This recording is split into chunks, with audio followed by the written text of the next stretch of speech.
am home on federal pretrial, and I've been home on federal pretrial for 3.5 years. I have 2 co-defendants. One is also home, and he has just been taken off for the federal pretrial, and one is actually still incarcerated, dealing with a lot of corruption that's going on.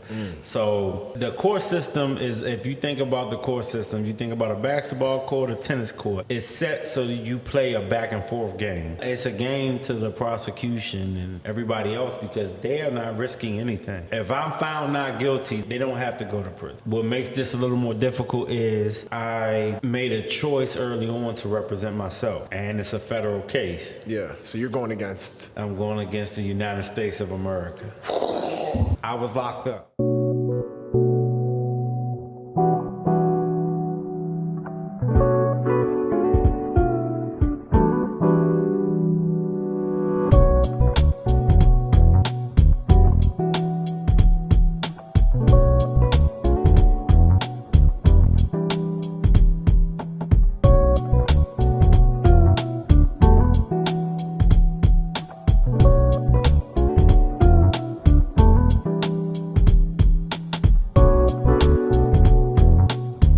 Welcome to the Piece by Piece podcast. This is now episode 27. Yeah. I know we're almost hitting that 30 mark, but a little introduction. Piece by Piece is a podcast dedicated towards mental health, but we're trying our best to make it entertaining for everyone and to, provide information while, enjoying the journey of it. So I'm your host, William Parham. I'm with my co-host. Yo, it's Mas. And today we have a special guest. I met him, in this very building. We talked it up for a little bit. Corey, how you doing today? I'm doing well. Nice. My name is Corey. People call me C or Fat C, and I'm glad to be here. Well, we're more than happy to have you. Thank you for taking the time out your day to sit down with us and talk. Sometimes we need it. Telling me. But speaking of talking, tell us about yourself. Okay, so I'm 40 years old. Most people don't know that because I look so young. I thought late 20s. Because I look so young. Yeah, I look so young. But the beard is thick, so it could be. The beard is thick. The beard's thick. I had the beard since I was 13, so damn. I don't know what to call it. I'm 40 years old. I do community engagement. So I have my company, which is called Perspective Engagement. Okay. I do CEPTED, which is like crime prevention through environmental design, but I do it through a different perspective because of this thing on my leg. It's like my past life, I was a criminal. I think I broke every law in the book. And so like when I go into a community to help make it sustainable, I look at it from a different perspective. What would decrease some of the crime without police presence? Because they don't understand it, but police presence, floodlights, that just makes the community feel like a compound, which makes it feel like more of a prison, which makes us act like animals. You'd say, trying to make it simplified a little here, your job involves having the hindsight for what could go right versus what your experience of what went wrong. Yeah. Right? Okay. And I do it through just actually getting involved with the entire community. Mental health is big, so I have mental health therapy days with a partner of mine, Washington Foundation for Family Life. I also work alongside a company called Project Community Capital. Dr. Gina Merritt, she is actually the founder of that, one of the realest black women that I've ever met who actually, really intends to help. So a lot of her focus is job training, making sure that when a lot of corporations, developers, whoever comes in the community, they do what they're gonna say. They wanna give us jobs, y'all have to give us jobs. And we hold them accountable. We build on that foundation. She also offers mental health assistance with rents, everything. She does it all. So shout out to Project Community Capital too. Yeah. Shout out. Well, Project Community Project Community Capital. Project Community Capital. Big shout out to them. Is there a website you want to plug? ProjectCommunityCapital.net, I believe. .net. Don't quote me, but you can quote me in 2 seconds because I I was gonna say we'll find out after the show too, and we'll put it in the description. Okay, so we got you. okay. We got you. But I do have some notes here on my phone that I wanted to ask you some questions about. Okay. So, because it's a lot, so I had to type it out. We got a lot going on in my life. So, That makes sense about the boss man thing. Now you told me, I was like, okay, that makes sense. All right. Oh, he talking about my age. Oh, he threw a shot. it was like a little sneak. That was like a 22. See, I'm used to like AKs and stuff. He hit me with a 22.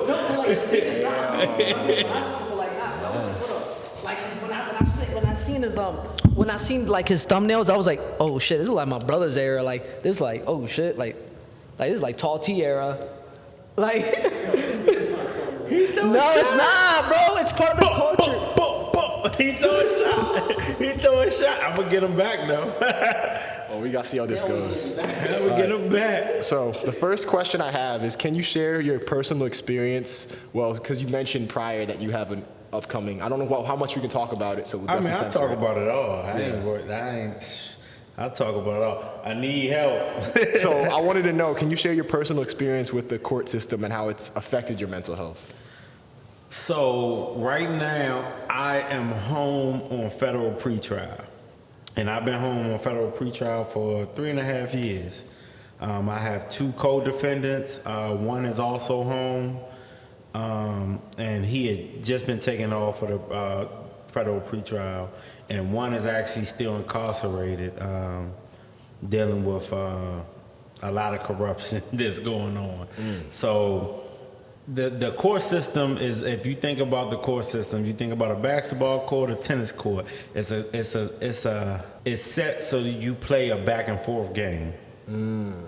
But when you are the one that has everything on the line, it's not a game to you. It's a game to the prosecution and everybody else because they are not risking anything. If I'm found not guilty, they don't have to go to prison. So they don't have anything over their head. So it'll never be a true level field. What makes this a little more difficult is I made a choice early on to represent myself. And it's a federal case. Yeah, so you're going against the... I'm going against the United States of America.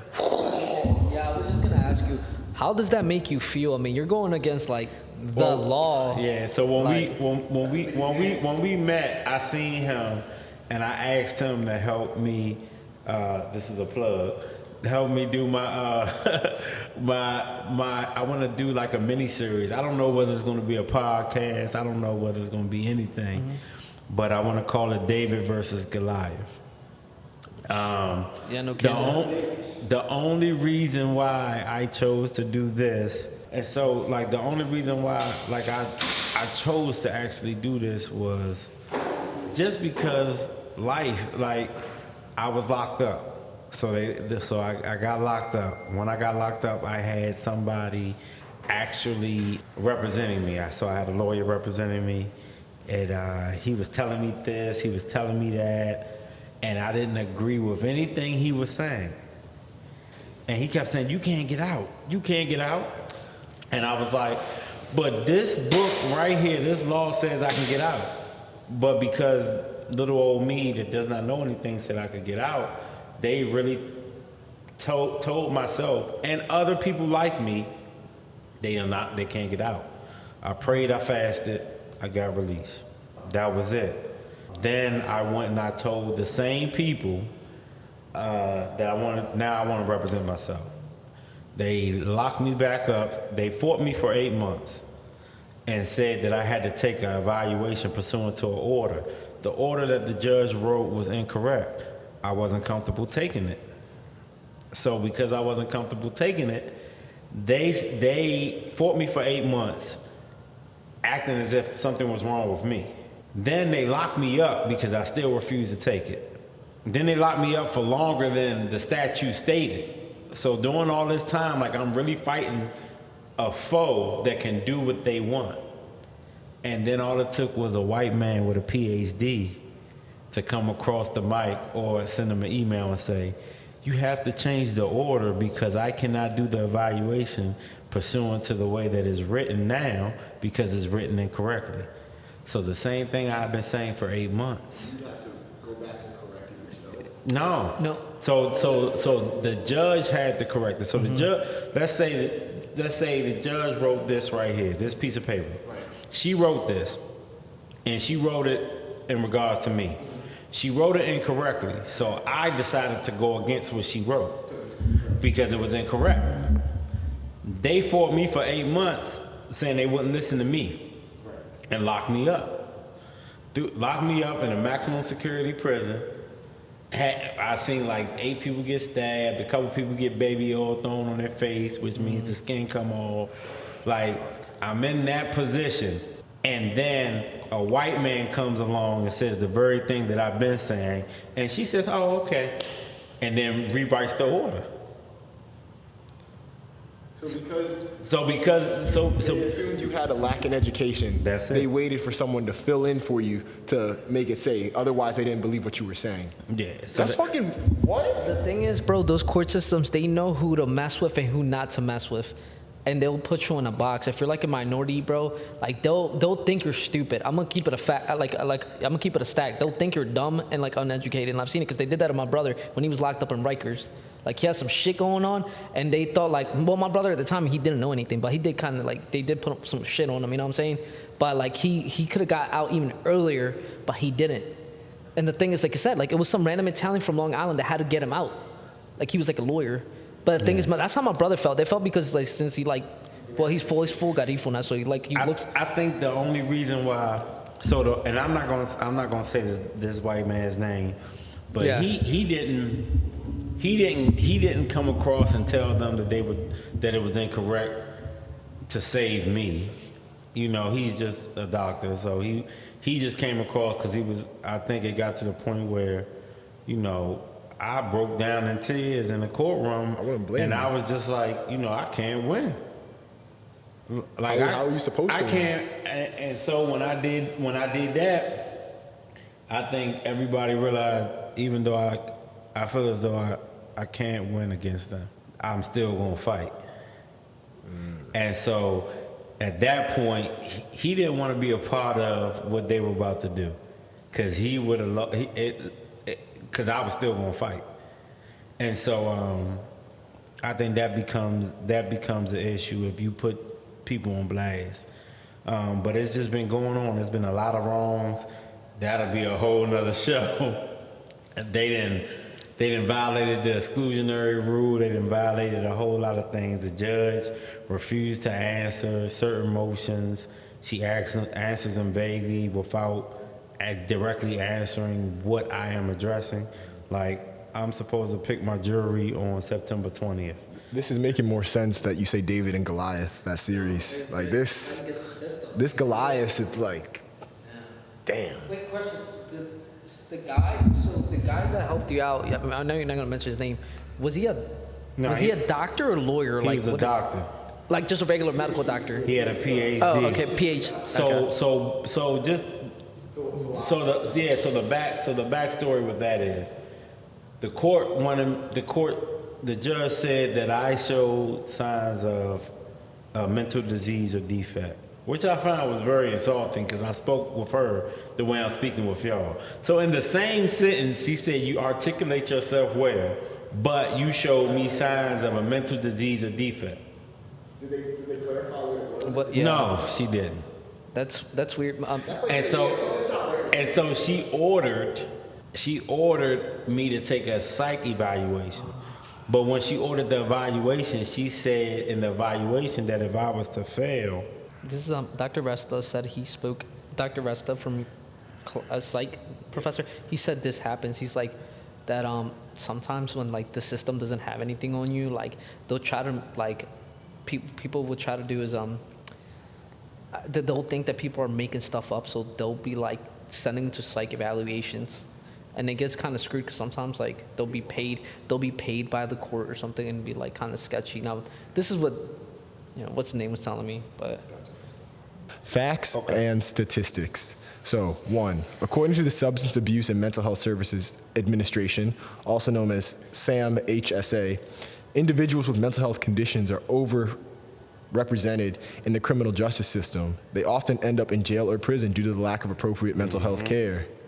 2, the National Alliance on Mental Health Illness, NAMI, reports that many people with mental illnesses in the justice system have co-occurring substance use disorder, making treatment and support even more crucial. Yeah. And then the third one I'll drop before we get back into it is the mental health court model has been implemented in various jurisdictions to divert individuals with mental health issues away from traditional criminal court and into programs that provide mental health treatment and support. So, Just like pretty much just getting committed immediately. yeah. Like you're not even getting your fair say. Yeah, like a human, like an equal, just because they think this condition is not going to make it a fair case. But then where's the representation in that? Thank you. We're back. We had a short little break. So, did you encounter any stigmas or misconceptions regarding mental health while having to navigating the legal process? I mean, yeah, the stigma was them saying I was crazy just because I wanted to talk for myself. Like, just because you haven't. So just to give everybody a heads up, all lawyers take 2 or 3 years of this one class called Socratic thinking. And that is just to make you feel like you're crazy. So they ask questions and they do certain things in a certain way so that they make you feel as though that even if you ask, like if I say, do you have an Ice Spice shirt on? Yes. And then that is what we would say as laymen, as regular people. Okay. But what a lawyer would say was, you know, this black shirt that I have on may not be what you're trying to say it is. It may be blah, blah, blah, blah. And then he goes about saying something about the cotton and something else when the question was very basic. Is that professional gaslighting? Like, I'm just saying, because that kind of sounds like they're trying to gaslight you. No, what he's saying, because he said the Socratic thinking, he said every lawyer takes 2 to 3 years, right, to think like that. But they're using it against you, correct? Yeah. So the thing is, they're professionally gaslighting him. So that's like, Yeah. bro, that's fucked up, bro. Like, I mean, yeah. like, what the? The system is much like, I didn't choose. So I didn't choose to represent myself because I thought that I was smarter than everybody else. The situation chose or warranted me to represent myself because the attorneys that were present in the Western District of Pennsylvania, which is Pittsburgh, were doing nothing. So you had one attorney who took a down payment in the middle of COVID. We never went to court. And he asked me for more money. Now, I was going to sell my car or my truck. I was going to do something just to give him, the money. Yeah. But then I asked him, what do you think about the case? He tells me he haven't even looked at it. So my $15,000 that I gave you, and that granted, that's not a whole lot of money in the federal realm. But you mean to tell me you couldn't even have looked at my case? That's crazy. But just you want more money. He paid up front and just said, I didn't even look at it yet. Yeah, I didn't even look at the case. So now you have that lawyer. Then I had another lawyer who lied. Like, I asked him to do one thing, he lied. Then I had another lawyer. I was trying to be able to, by the time I got out by fasting, I was just trying to be able to work. The lawyer said, well, nothing I could do. I just need to be happy being stuck in a basement forever. And so I was like, I see why. So like every lawyer, when I asked something, it was like I was given a response that was, you're not that important for me to do this work. And that is what put me in a position to do what I had. Now I have multiple things where I've court the U.S. attorney and police in lies. But what the courts call a lie, like if we lie, they're gonna call it perjury, right? But if they lie, or if an attorney asks a question that he knows to be a lie, if they answer it, they don't get the perjury. They call it Post-Hoc Rationalization. Is that the same thing as omission? What they're doing, in a sense? No, they're flat out lying. It's a difference. I mean, no, like when you omit something, it's just you don't say it. Like, the thing is what I'm asking is, like, isn't that, like, pretty much omitting, but like you said, like, it's a fancy name for just lying? Well, omitting would be, I'm drinking juice, but I'm omitting that it's alcohol in the juice. Oh, okay, I see what you're saying. That's omitting. I see. But if I ask you a question, did you know Mr. Pollard, and did you know that you were actually going to lock up Mr. Pollard? Okay. And you say no, that is not omitting, that is a lie. Okay. I see what they mean. I just thought like it was like omission or something like related to that. Okay. You withhold information, right? Type stuff. Yeah. Yeah. Yeah. I get it. So like it was, I was forced to do this. So, and now, you know, shoot, I question my own sanity at times. From the judicial system or just in general? No, just from the situation. Like, the situation puts you in a position where you break down. Like, I break down.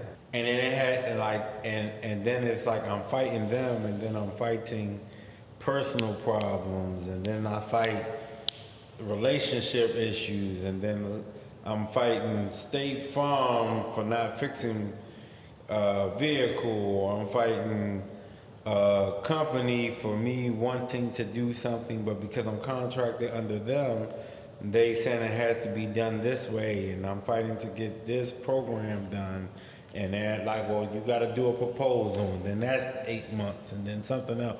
So when you got to fight for everything, sometimes you just tired of fighting. It'd be like that. You'd be thinking, what if I just give in and make life easy? I'm tired of fighting.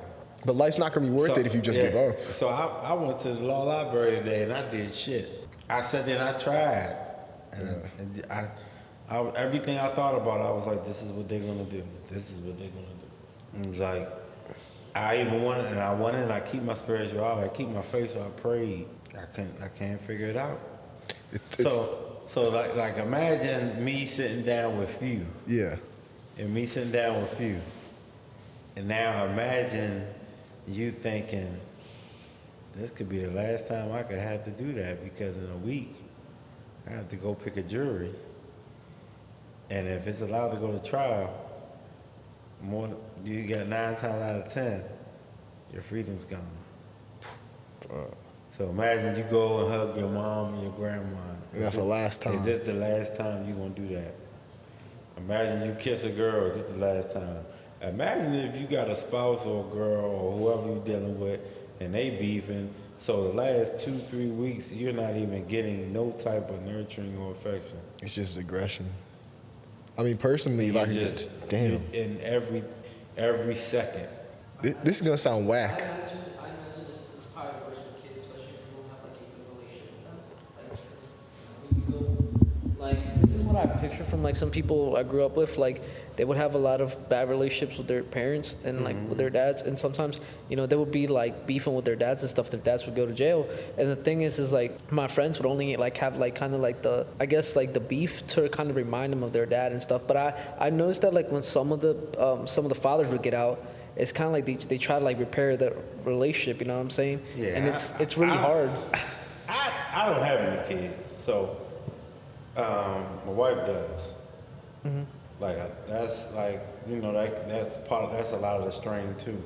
That's a lot of the strain on men. Period. Like men Gotta fight it all. We get the shit into the shit. Yeah.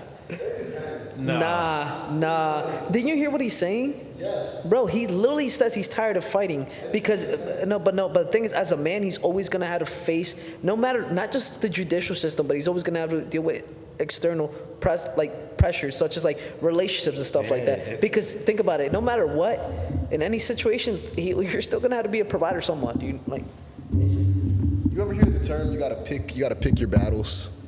Like, there's moments where me personally, as like, I'm realizing I'm becoming a young man, there's situations that I just realize in the long run, it's just not worth trying to fight for. So I give in. Like, if I have an argument with a coworker, it's like, all right, you got it. But you like, give in.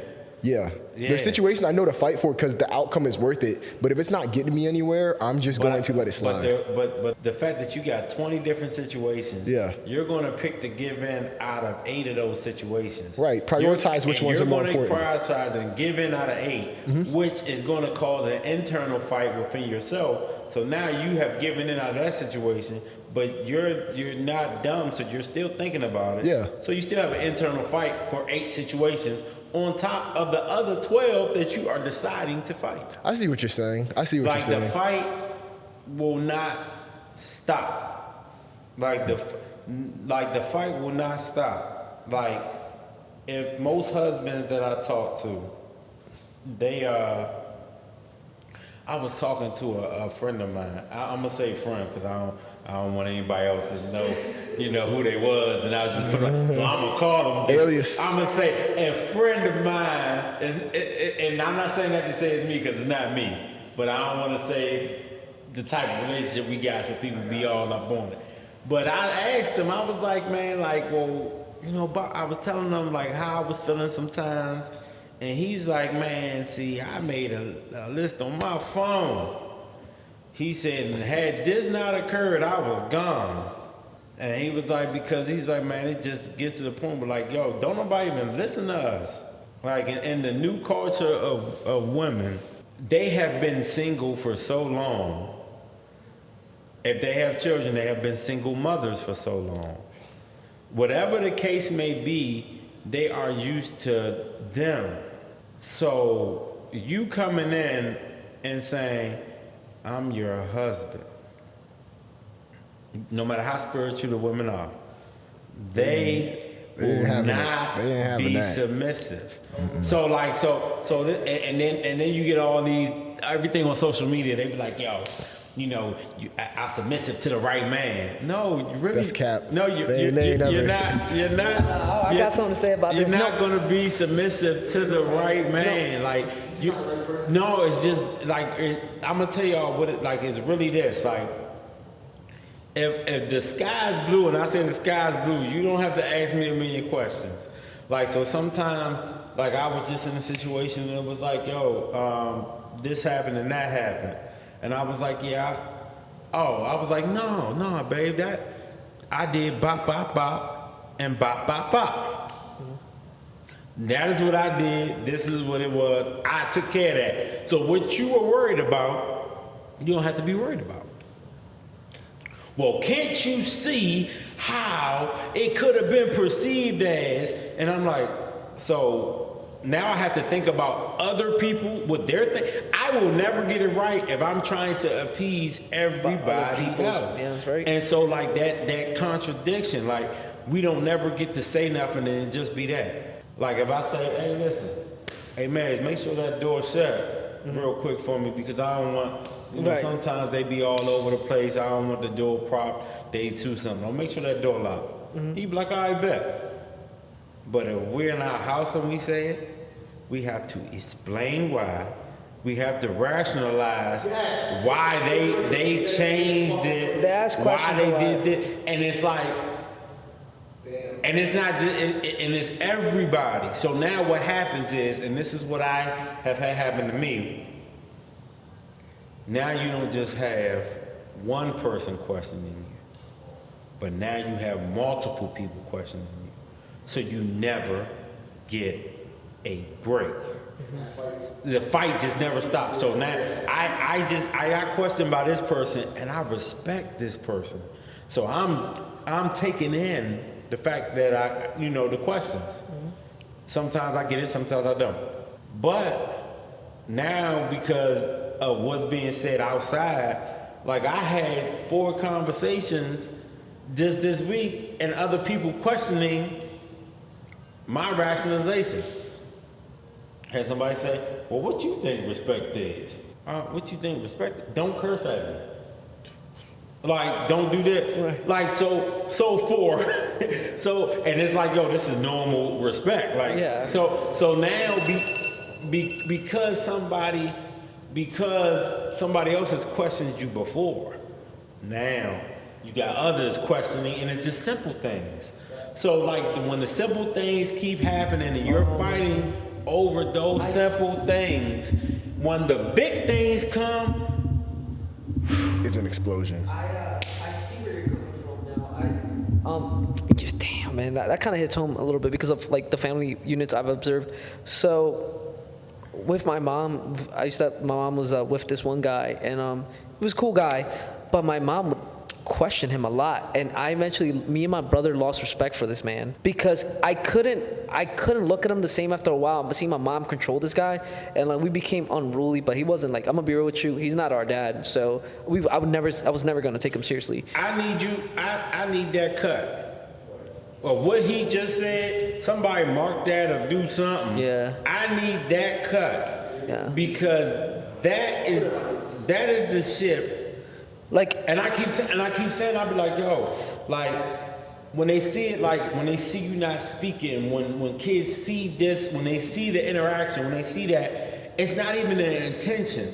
And don't get me wrong, every woman deserves to be able to do that if they need to. But how it's done, it's very toxic. it's toxic. And so then when everybody else sees it, Through the experience that I've talked with women, at least from why they ask so many questions nowadays, is because that foundation of trust has been broken, and they never get it back. They will forever stay like untrustworthy.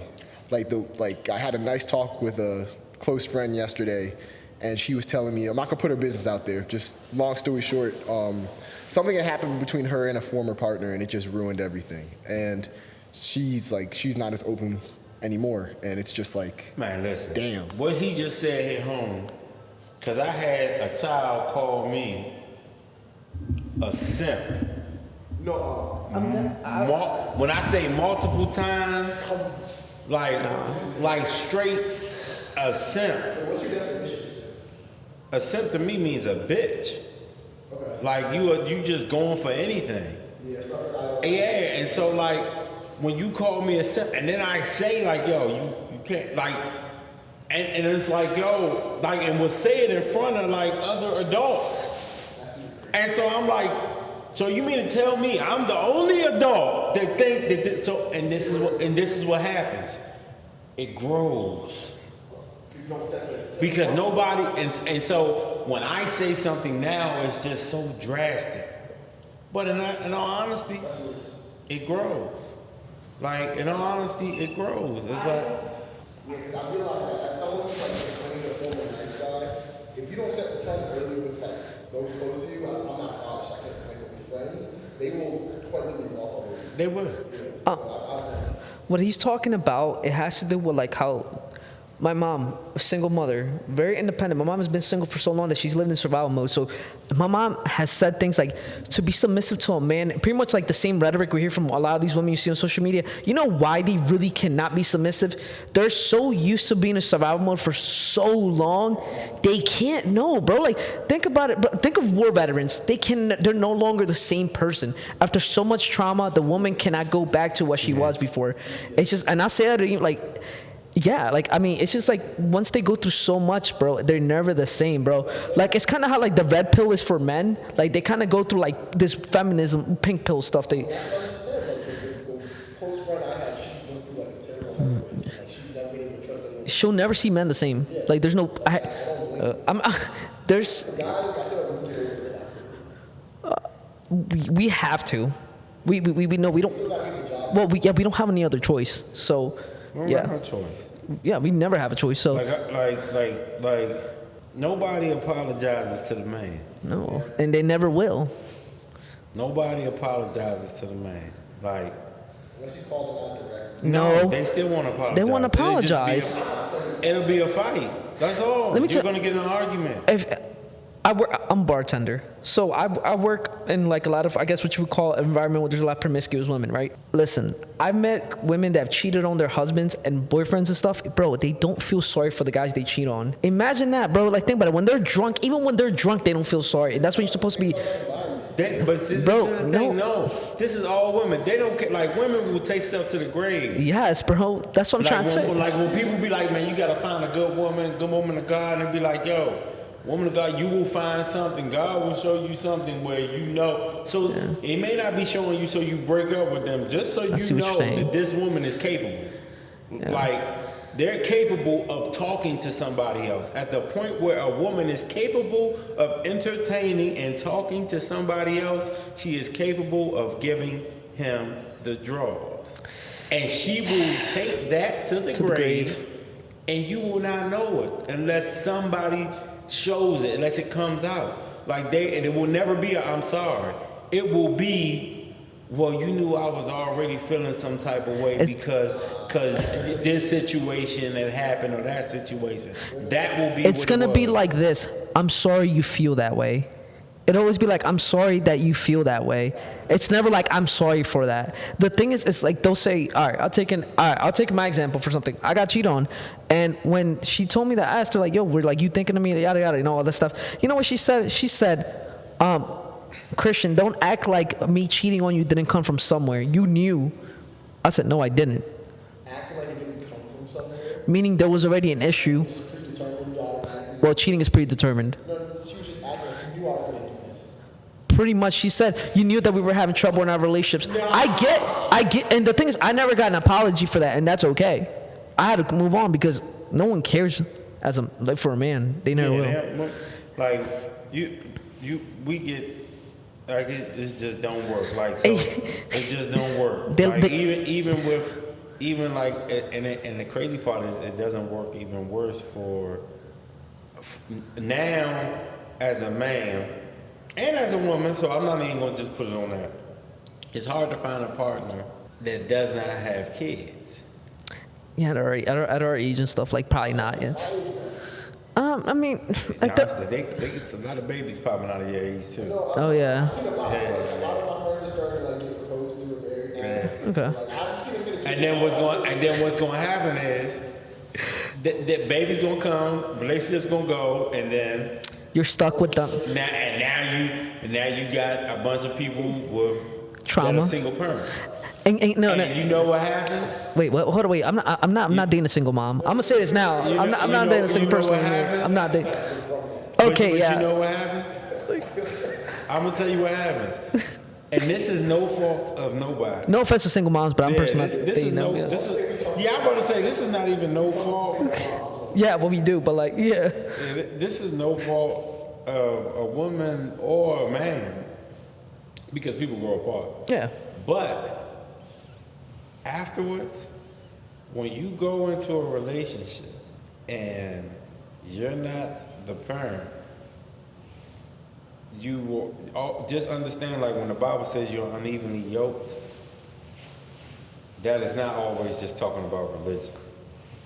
And so, like, you gotta think, women are bosses, so they got their business. Mm-hmm. They got close ties with family. They got kids. Mm-hmm. On that list, you're probably gonna be fourth or fifth. Of course. Yeah. You're gonna be fourth or fifth. Yeah. But they will always be first. The children? And for us, like for me, whoever I'm with will always be first. Mm-hmm. Like I take that, you leave your mother and father and you stick to your wife.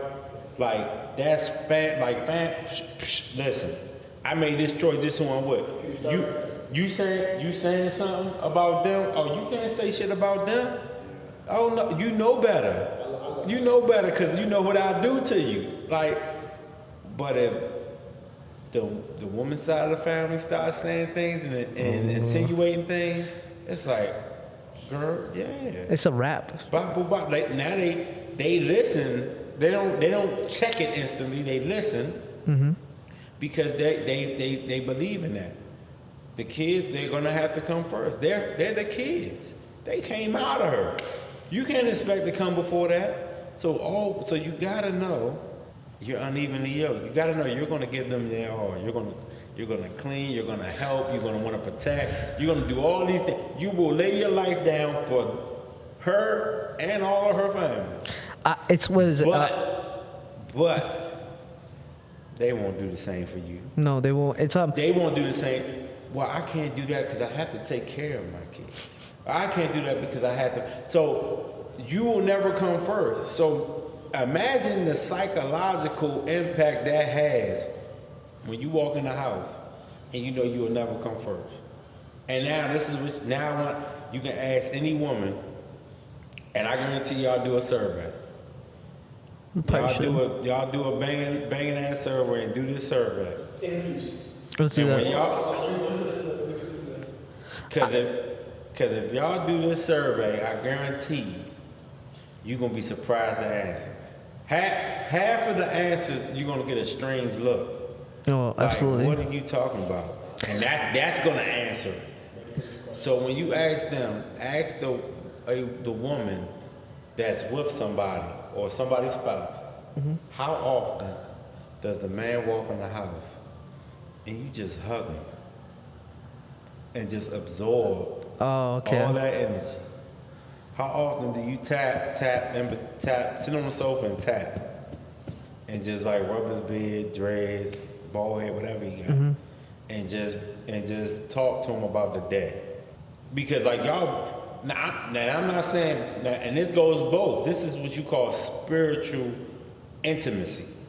So he's gonna talk to you, you're gonna talk to him. Y'all absorbing each other, y'all building each other. But in a relationship to where you have kids, you both work. When you come in, and let's say y'all both entrepreneurs, it don't stop. So they still working. You're tired. You don't get no rebuilding. You don't get no nurturing. No reset. Nothing. Like you have to get ass once or twice a month.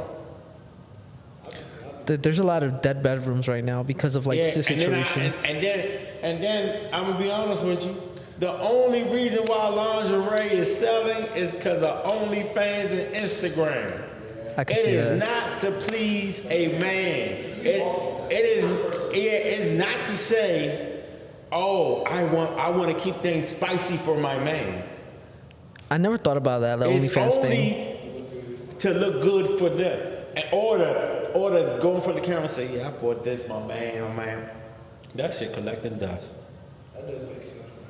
But then you get mad when he busts a light, when he watching somebody twerk.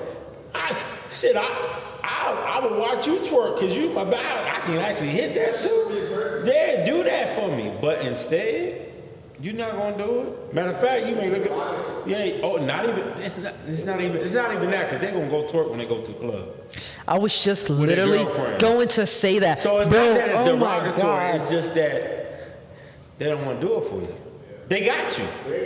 Well, I was just, can I say something real quick? And this is what I was going to say. The thing what makes me mad about that, actually doesn't make me mad anymore, just kind of accepted the reality, is that when you first get with these women, they're like the sweetest people. They know how to make you feel wanted, right? No, I'm saying like, I've noticed with like, I messed around with a single mom, but I did not take her seriously because I kind of knew. You knew better. I knew better because I just dipped and yeah, I ain't gonna lie.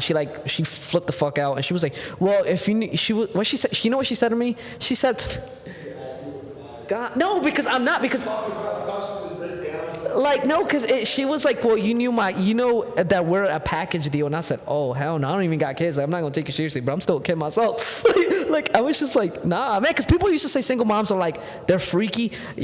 I mean, just like regular women. Yeah, they're just regular women. They regular women. With hella baggage. I'm going to say that. I don't care. Way more baggage. No, that's not the case. No, bro, they're regular women. There's women with no kids that love sex. Literally, yeah. So, like, at that point, it's not like they're just hella freaky because of that. It's like, you meet a woman, they got kids, but you fall in love with her, and you fall in love with the kids. That's probably going to be the hardest. And that's what happens. But then you know what happens after that? Well, all it takes is the little bit of times where the disrespect happens that man is talking about. The kids start respecting you. Then you have no input. So now you're in a home, and you don't even have no say. Don't nobody even like you. That's true. Because you get sex every once in a while. You get sex maybe 3-4 times out the week. No, not out the week, out the month. 3-4 times out the month. Like me, I'm like a every morning. Like, yeah, I need it. I need it. I need like a nightcap. Nah, see, I ain't even. I'm not even a nightcap type of guy. Like I'm like a morning type of guy. In the morning, shoot. After I hit the Mayweather gym, I done hit the bag. I'm sweating, man. Go take a shower. I take a shower, and I'm up, all the way up, and then that's it. And I'm trying, and then like when you come out, and they look, and then you gotta think about it. How often are you in the house, and they come out dressed up? I had to think. Yeah, That's the next survey. Yeah, that's kind of wild. Nah, those are good questions. How often you come in the house? You in the house, and they come out, and they dressed up. For you mean, or like for Yeah, like in just general? for me. Dude, Just for me. never. Listen. Why do I have to accept you looking the way you look? Damn. Smelling like this, breath like that, all that, and the crazy part, that's when you have all the sex, right? Go. Like how often do you get dressed up? When we go out. And but didn't she ain't dressing up for you? Yeah. No, I'll take that. There was a nice lady I dated. She was like, when she came to visit me, she wouldn't have like, you weren't going out. You were just chilling. Yeah, see, you don't need account. 'Cause Yeah. she had to leave the house to come see you. It was the longest relationship. Yes, so She's still she had leaving. to leave the house. She had already been wanting you because y'all are apart, and she wanted to make an impression. So she had to leave the house. So at that point, she passed a whole lot of people that she never knows who she's gonna run into. She wanted to look her best. And remember, you're the going out activity. So like You how like are the activity. yeah, bro. But when you are in the house and you are living together, Sweats, nah. Waking up just sweats, big t-shirt. No makeup. Yeah. Yeah, I mean, no makeup. I'm not like a big like.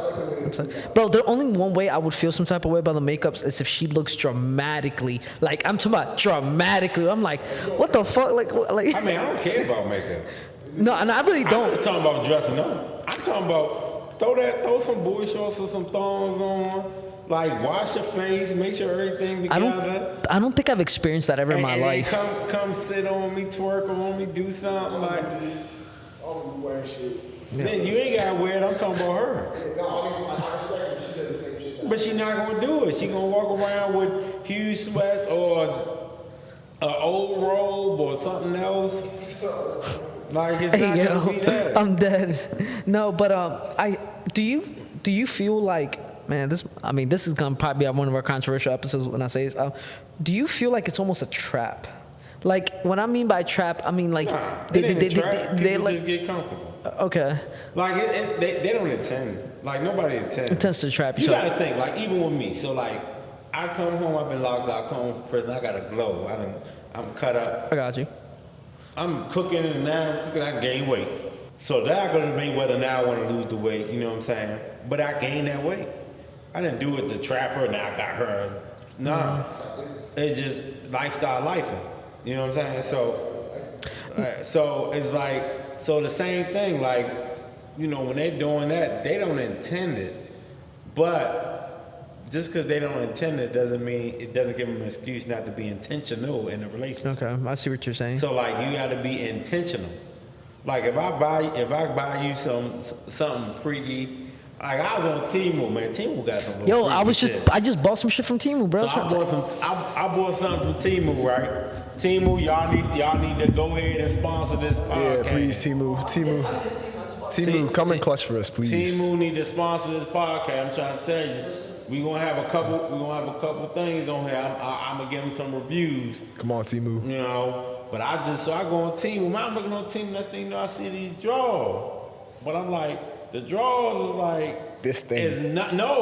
It's nothing right here or back here. It's just what? It's nothing right here, and there's nothing back there. The fuck? So it's like the ass, poo, everything open. So I'm like, it's air drying. I'm like, damn. That's not I'm right. like, that don't actually. So they come in here, but they lace around. So it's like, and then they got the top. So it's like, you know, it's like, damn. And then they got a little silky robe. So I buy it. I'm like, shit. So I want to see that thing on. Yes. Is this your way of saying I need to wear something other than?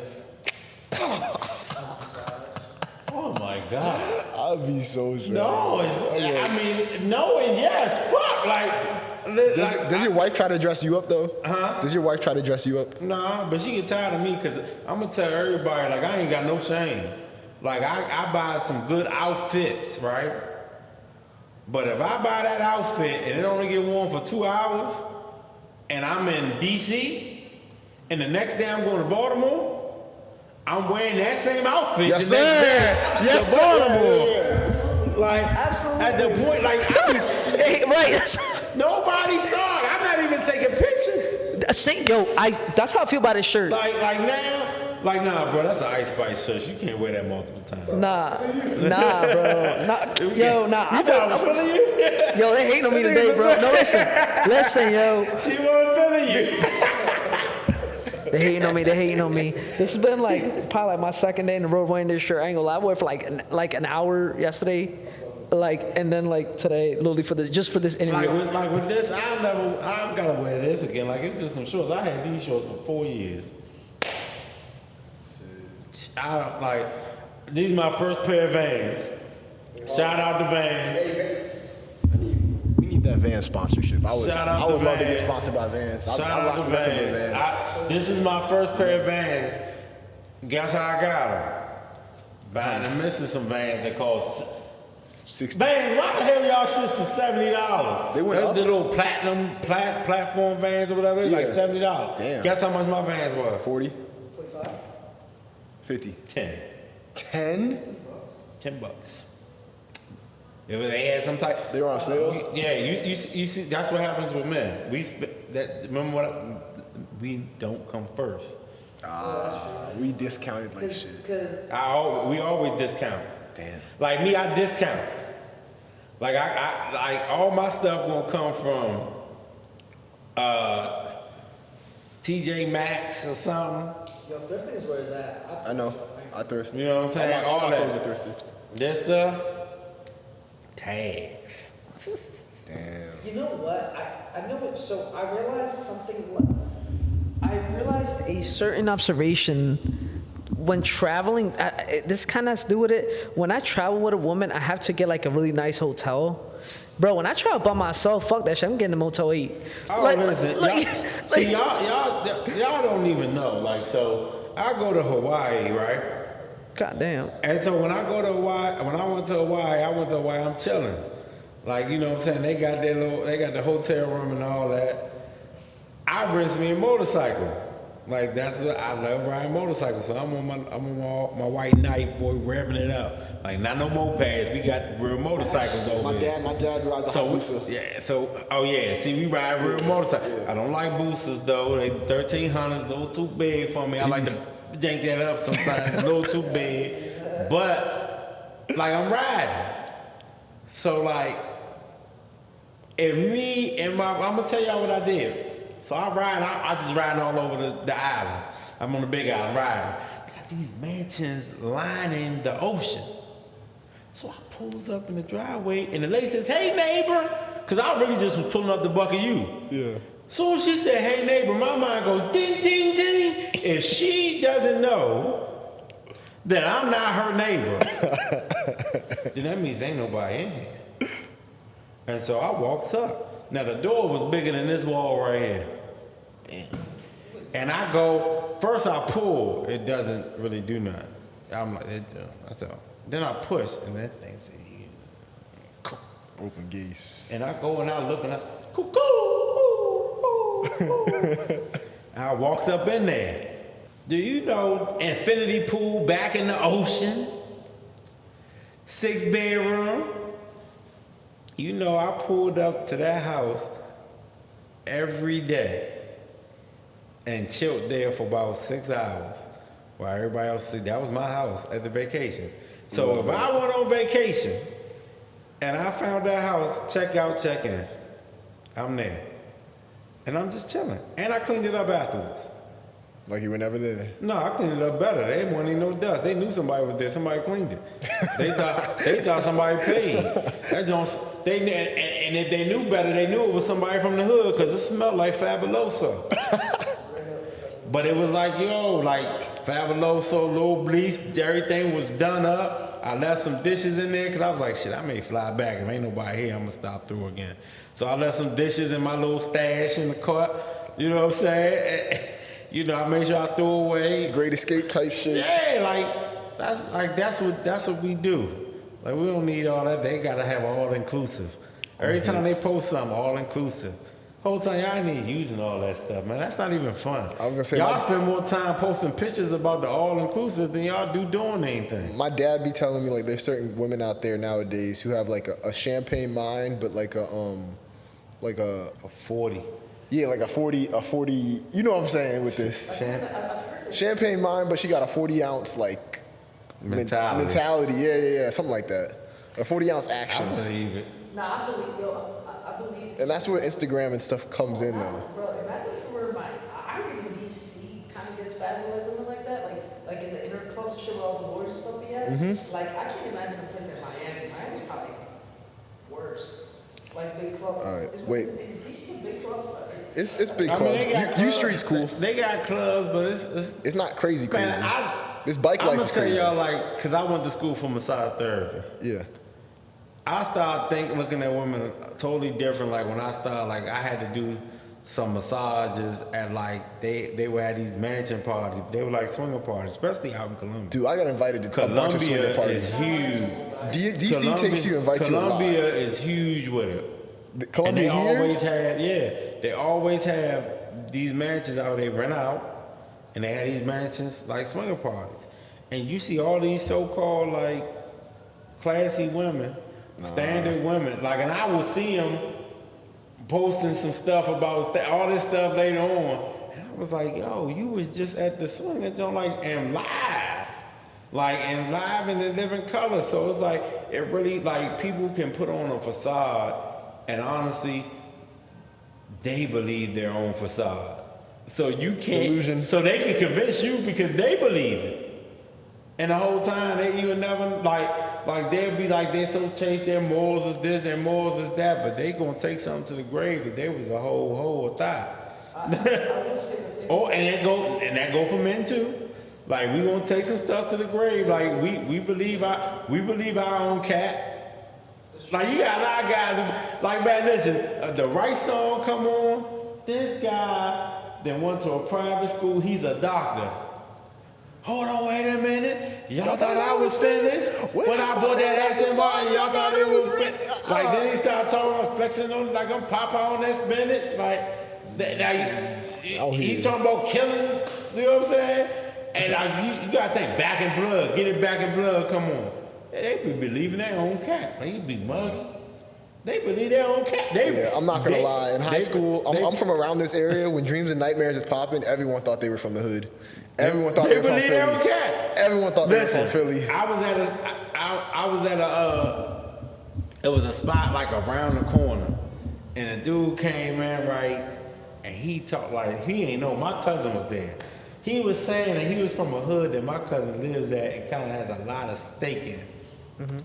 Yeah, cause I'm bop, and he walking around, and they doing like they was gonna do like a music video or something in the little lobby area. So he was like, "Yo, y'all ain't gonna I put my blicky out, you know." And I'm like, so he waving his gun. So I'm sitting there. I don't like it. I done took off my shoe, grabbed my sock, put 2 pool balls in my sock. Cause I'm like, if he get drunk and try something, I got to make sure I knock him out. And so I'm looking at him, but I can tell he's not from where he say he's from. And they don't even know what they're saying because now you didn't expose yourself. You done took your daddy gun. And if I was on different time periods at a different stage in my life, I'd have knocked you out because you walking around with your daddy gun, took the gun. You may have woke up, you may not have, depending on where I hit you at with the pool balls. And now there's an extra gun. Your daddy trying to figure out what happened.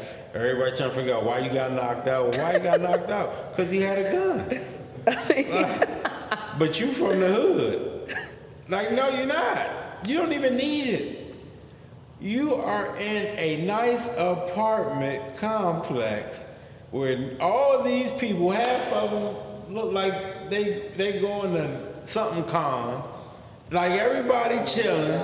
Yeah, everybody like you just don't need it. And if you have it, some people just feel comfortable. Like if you're really from the hood, you feel comfortable with just always having it.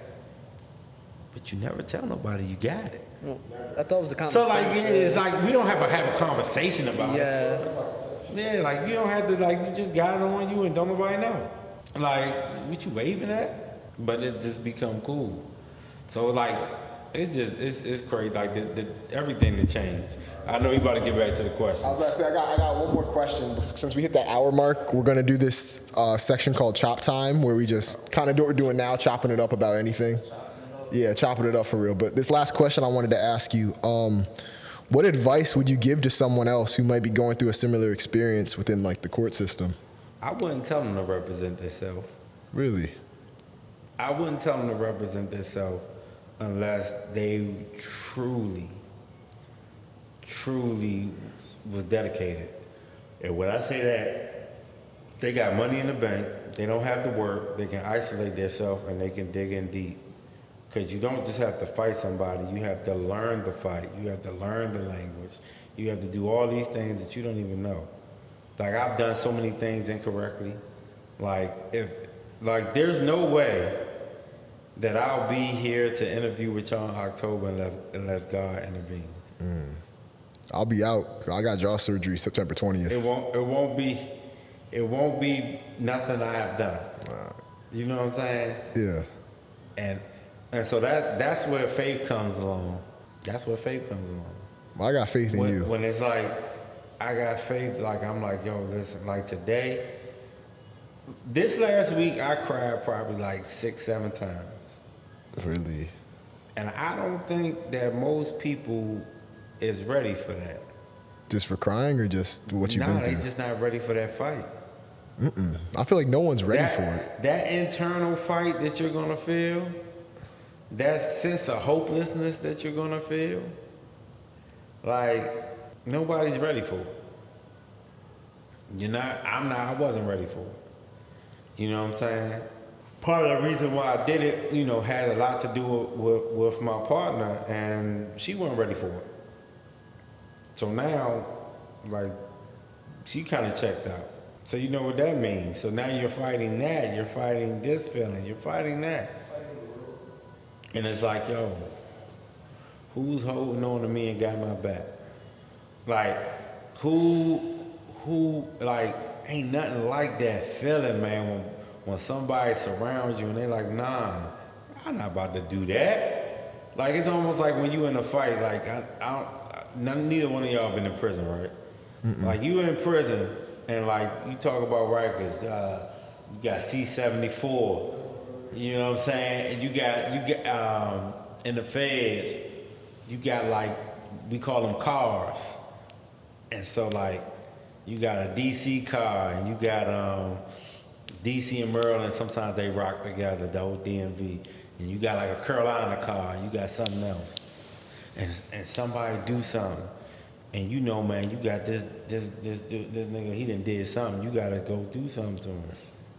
You ain't got no choice. But he always around like 6 or 7 people. He may be a blood, maybe a crip, maybe something. And you walking up, and like you really like, y'all, like, nah, we gotta handle this. Like sometimes, we gotta shoot a fair one. Sometimes we gotta do something. Sometimes you just got to go mollywobble, and you walking over there, and you know that as soon as you do, they gonna jump on you. You gotta get out of there. But as you walking over there, next thing you know, you just feel that little people you ain't even ask. People just knew that something was about to happen. They like, nah, see, we gonna ride with you real quick. We gonna see what's up. And ain't nothing like that unity, that feeling. And you don't have that in that courtroom. No matter what you do, when you go to fight a case, you don't have it. When you with your lawyer, you don't feel that. Your lawyer is your power of attorney. He says everything.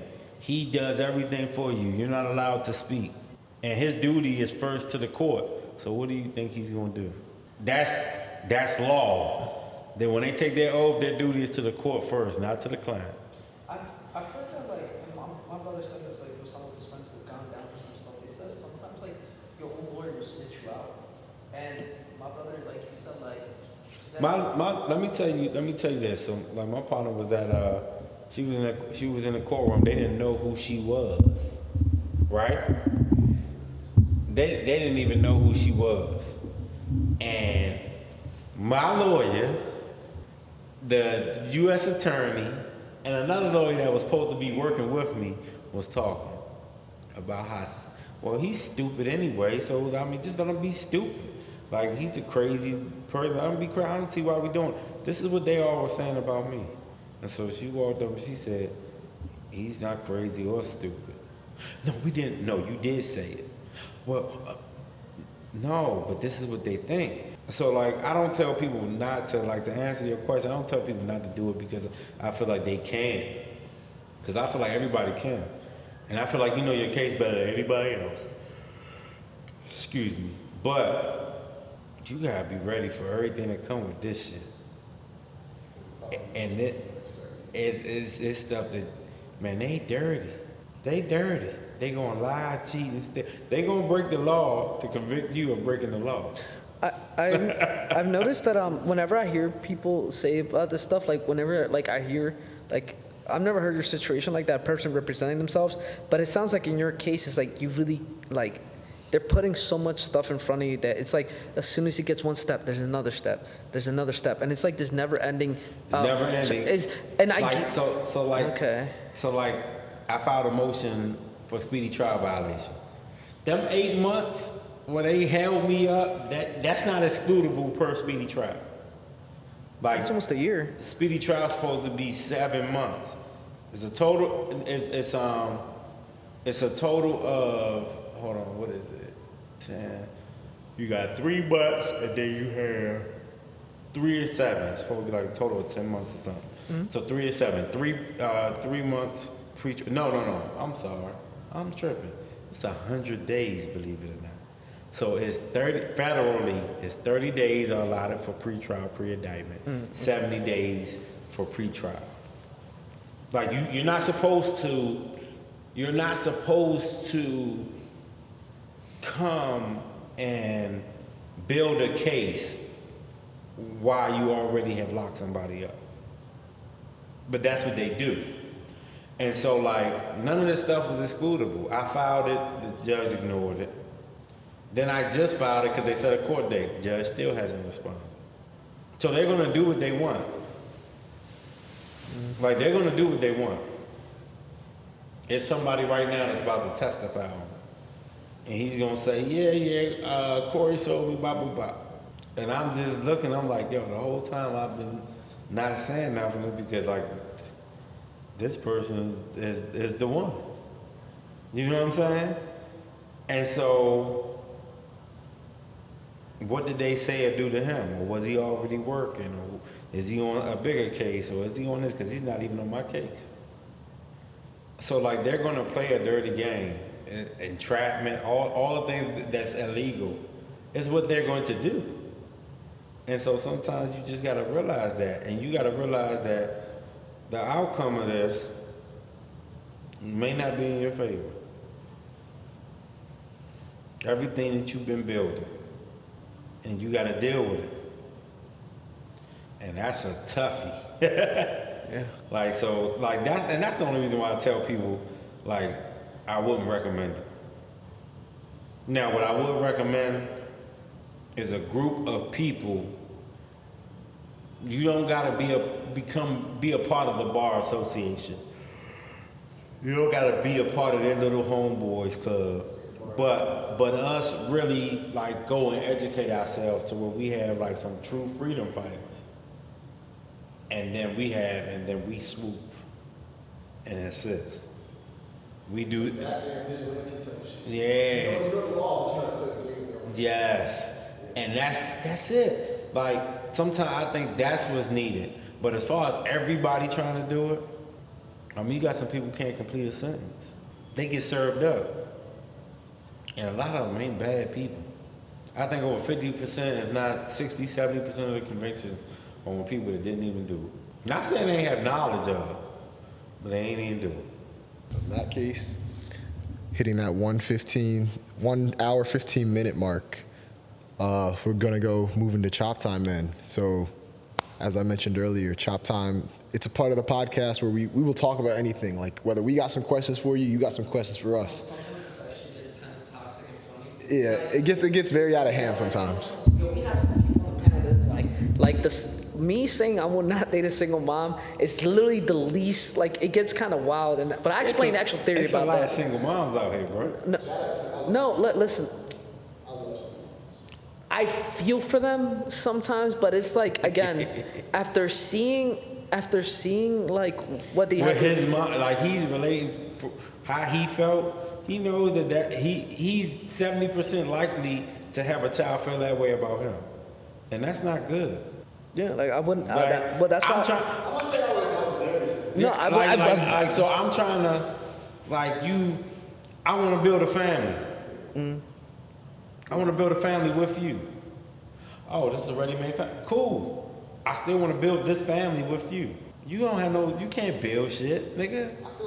You have no say so. The only way you can build is like you gotta have a child with the woman. You have no say so. Damn. It's all the responsibility with no authority. Yeah, all that's the what I'm saying. So that's why I would never ever take a single mom seriously. Like, I know it sounds really fucked up, but the thing is, it's not worth it, because the thing is, bro, the moment, all right, maybe not the first or second time, but yo, when you're a kid, you start paying attention to that, and you're like, man, like, she's treating my stepdad like a bitch. Like, what the fuck? Like, yeah, but the thing is you're gonna follow your mom's lead because she's imprinting you to treat him like shit, and that's how it works. And that's the fucked up part. That's why there's so much. Mark that time too. Like, I need that part too. But what I'm saying is, like, it's a fucked up reality. Like, and then you get the whole, like, these single moms will tell men like how they should be, and it's kind of like, because there's a lot of good men out there that have tried to, like, you know, start a family that's already started, and yo, they're not bad people. You know what I'm saying? Like I don't believe single moms are bad people, man. You know what I'm saying? They might have done some shit, the bad choices, but that's about it. It doesn't make like a bad person. But the thing is, it's like when you have that baggage, it comes with some responsibility, and like the kids will always come first. That's understandable. But the thing is, it's like you can't be like, if you have like two sons, right, and your mom treats her boyfriend or whatever like trash, you can't be like, it's the way your mom sets an example how she treats men is like how you're probably gonna get treated like that. That's why I would not date for a single mom, and I've asked a lot of my friends who have been with single moms, and they tell me they were like, they wouldn't marry them. I don't know. That's really on them. Yeah. But To be honest with you. it's the baggage. I'm sorry. It's just the baggage that really just like. I'm just trying to tell. Like, I think single moms are fun for a short time. Man, you're more toxic than me when saying that. You're canceled, buddy. First of all, if I'm running into a single mom at the bar, I already know, like, all right. Shouldn't be at the bar. Thank you. No, thank you. Like, come on. If you want to be at the, that's what I'm saying. When you say you experience all these bad things, nothing good happens at the bar. A lot of single moms, they like when they there, they really do just want to have fun. Yeah. That's what we do. Like, there's something to tell you, like, yeah, like you end up wifing, and they was like, yeah, I thought this was gonna be a one-night thing.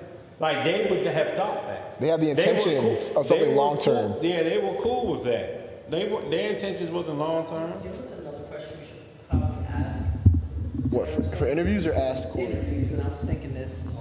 And I want to ask someone. I would like to ask single moms. I'm like, would you want your son to date a single mom? That short circuits. I've noticed like a lot of people like that, like a lot of single moms. Like, would you want your son to date a single mom? Most single moms I know would have said no. They absolutely say no. And the thing is, it's very instinctual because they know the stuff they've done, and they know that that's going to be done to their son because no one's special. Yeah. And that's how it works. Like, Yeah, think about it, and like this kind of goes with like in general. All right, when you're in college or you're preparing yourself for the real world, why does it's always your grandma, your aunt, or your mom always tells you, you know what? Don't worry about women. Just focus on your grind, and then women will come.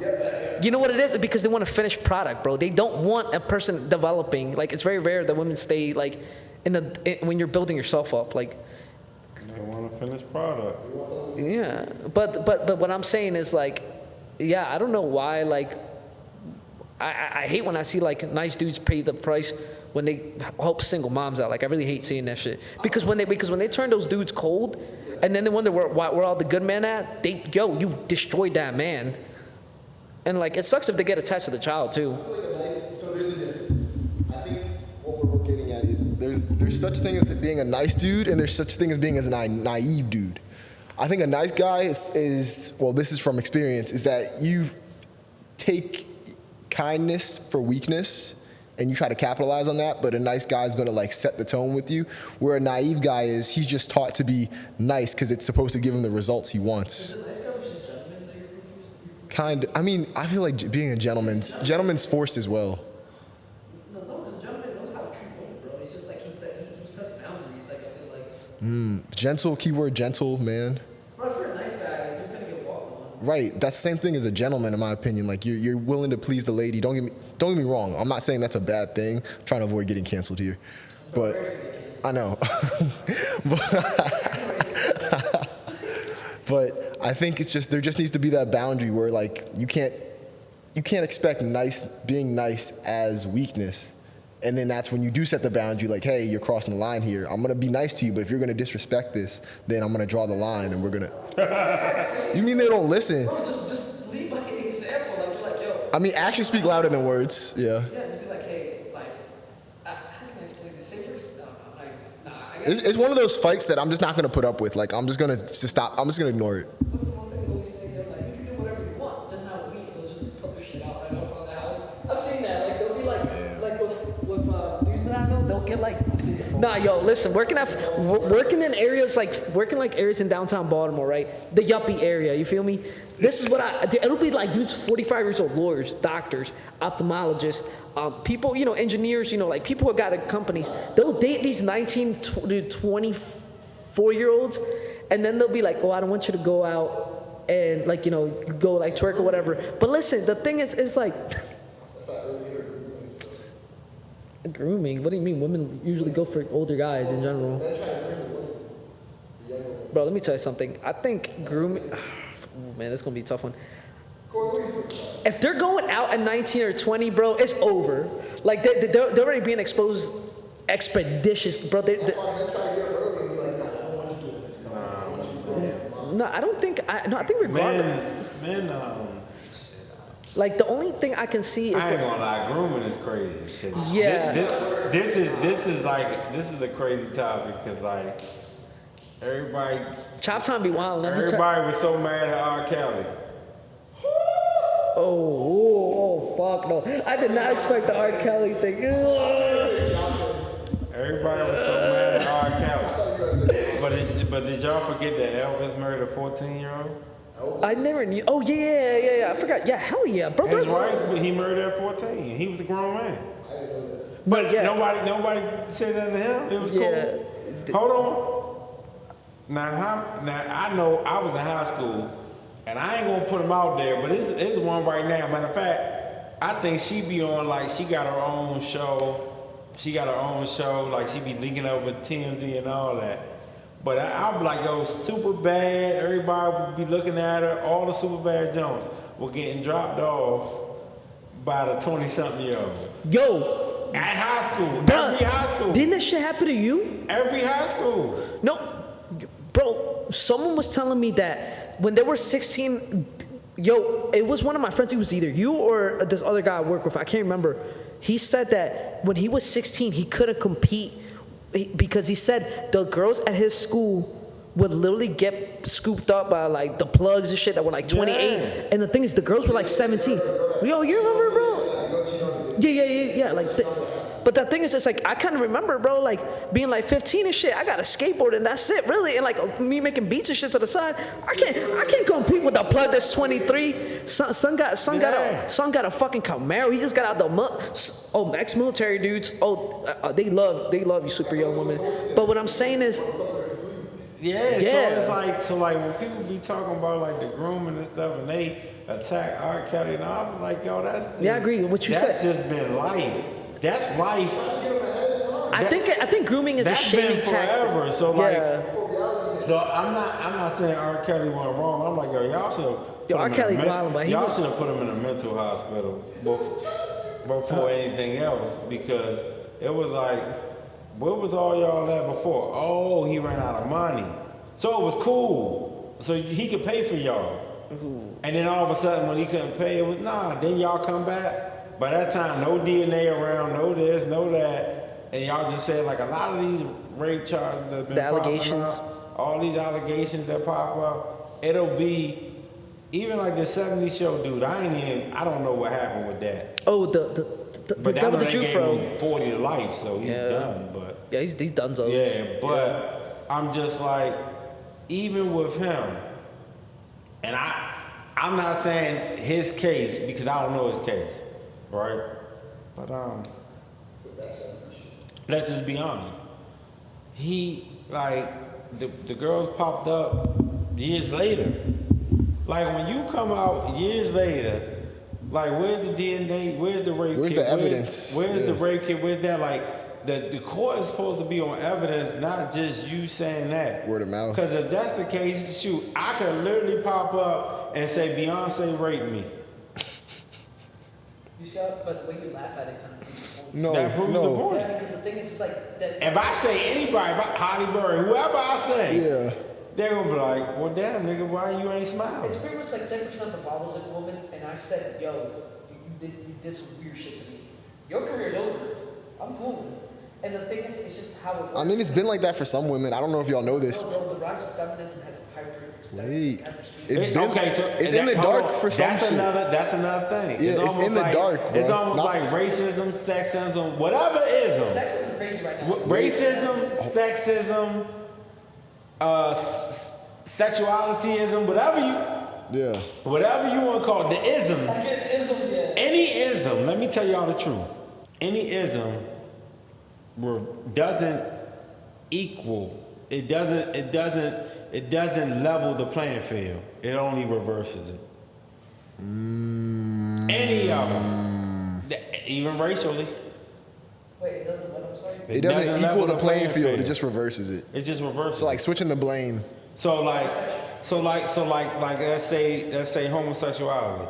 If I say I'm proud to be heterosexual and I love women, and I wear a shirt that says that, they'll say that I'm a homophobe. Haters. They would say I'm a homophobe, but they can have a parade. They can talk. They can do whatever they want. You got guys that wear. There's a guy like literally when I walked out of here to that car upstairs, it was a guy that had on fur boots and booty shorts. I think I know what you're talking about. Yeah, and I was just like, and I'm like in my head, I'm like, okay, wow, like y'all reversed it to where I'm less comfortable being heterosexual than you are being a homosexual or bisexual, whatever you may be. So like, I think because then once the spotlight is shined on something, then it reverse engineers it. And so even racism, and I'm black. So like we got 400 years or whatever 100 years to make up for. Mm-hmm. So now I'm not necessarily opposed to certain things. But there are certain things where people will, like, they'll be zeroed in on this, and then it will exclude other races or will exclude something else. Instead of life being so organic to where it's not that. We're not going to be focused to say we have to hire 10 women. How about we just say we're going to hire the best person for the job, whether that being a man or a woman. Sometimes it's a woman. Sometimes it's a man. Does affirmative action cover like genders, or is that just race? I couldn't tell you. I can look it up. Yeah, because I know it covers race, but I don't know if they cover like Oh, like women.